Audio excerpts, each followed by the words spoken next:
आणि आता पाहूयात महाफास्ट 100 बातम्या। आमची आघाडी हाच आमचा चेहरा, विधानसभा निवडणुकीतील मुख्यमंत्री पदाच्या चेहऱ्यावर शरद पवारांची भूमिका।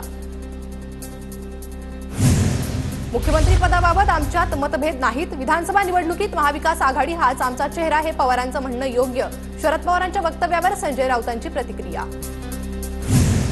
विरोधकांमध्ये काय सुरू आहे हे दाखवण्याचा आमचा प्रयत्न, एक खुर्ची 12 भानगडी अशी विरोधकांची गत। भरत गोगावलेंची महाविकास आघाडीवर टीका। विधान भवनाच्या पायऱ्यांवर सत्ताधारी विरोधक आमने सामने, किस्सा कुर्सी का? शिंदे गटाच्या आमदारांची महाविकास आघाडी विरोधात जोरदार घोषणाबाजी। मोदींनी विधानसभा निवडणुकीत देखील सभा घ्याव्यात, मोदी सभा घेतात तिथं महाविकास आघाडीचा विजय।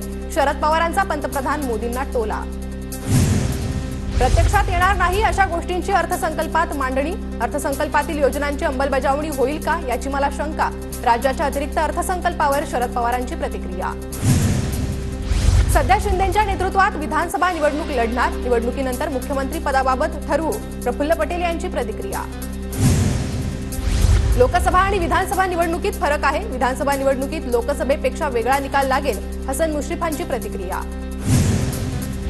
बेकायदा बांधकामं पाडणं म्हणजे उशिरा सुचलेलं शहाणपण, शरद पवारांचं मुख्यमंत्री शिंदेंच्या नो क्लोजर ओनली बुलडोजर वक्तव्यावरून निशाणा। राज्यातलं महायुती सरकार मोदी शहांची नकली संतान, अर्थसंकल्पावर टीका करताना संजय राऊतांचं वक्तव्य। विधान परिषदेच्या 5 जागांसाठी भाजपनं 18 नावं केंद्राला पाठवली, रावसाहेब दानवे पंकजा मुंडेंच्या नावाची चर्चा, समावेश सूत्रांची माहिती। विधान परिषदेसाठी भाजपच्या नावांची यादी आज दिल्लीतून येईल असं वाटतं, केंद्रीय नेतृत्व चांगला उमेदवार देईल, भाजपचे प्रदेशाध्यक्ष चंद्रशेखर बावनकुळेंची माहिती। भाजप राज्यसभा विधान परिषदेचा शब्द पाळेल, भाजपच्या मोठ्या नेत्याने मला शब्द दिलाय, राज्यसभेच्या तिकिटावर महादेव जानकरांची प्रतिक्रिया। विधान परिषदेच्या जागांसाठी अजित पवार गटात इच्छुकांची गर्दी, अजित पवारांनी विधिमंडळातील आमदारांची बैठक बोलावली।